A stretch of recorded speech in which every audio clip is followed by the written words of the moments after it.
அவங்க பேசிட்டு இருக்கும் போது அது தெரியல. ஸோ 2014 அப்புறம் காலேஜ் முடிச்சுட்டு வீட்டில் இருக்கும்போது பிரச்சனை ஆயிட்டு என்ன ஆயிடுச்சுன்னா மொபைல் போன் எல்லாம் வாங்கி வச்சிட்டாங்க. இவங்க கூட நான் பேசவே இல்லை. அவங்க எங்க இருக்காங்க என்ன பண்றாங்க எதுவும் தெரியாது. எங்க வீட்டுல என்ன சுச்சுவேஷன் அவங்களுக்கு தெரியாது.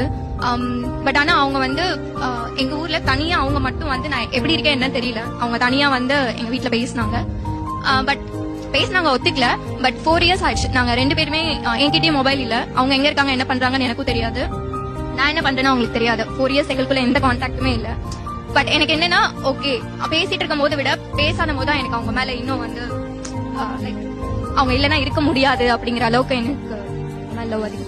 எப்படி இந்த 4 வருஷத்தை ஓட்டுனீங்க? அவர் யாரையா லவ் பண்ணிருக்கலாம், இல்ல அவர் லைஃப் மாறி இருக்கலாம், கல்யாணமே இருக்கலாம், கான்டாக்ட் வேற இல்ல, என்ன நம்பிக்கையில இருந்தீங்க? இல்ல ஆக்சுவலி நான் அவங்க கிட்ட ப்ரப்போஸ் பண்ணும்போதே அவங்க என்கிட்ட வந்து என்ன சொன்னாங்கன்னா எனக்கு கொஞ்சம் டைம் கூட நான் சொல்றதுக்குன்னு சொன்னாங்க. நீங்க தான் ப்ரப்போஸ் பண்ணீங்களா? சோ அதுக்கப்புறம் அவங்க வந்து ஒரு 3 months 4 monthsக்கு அப்புறம் என்கிட்ட ப்ரப்போஸ் பண்ணாங்க.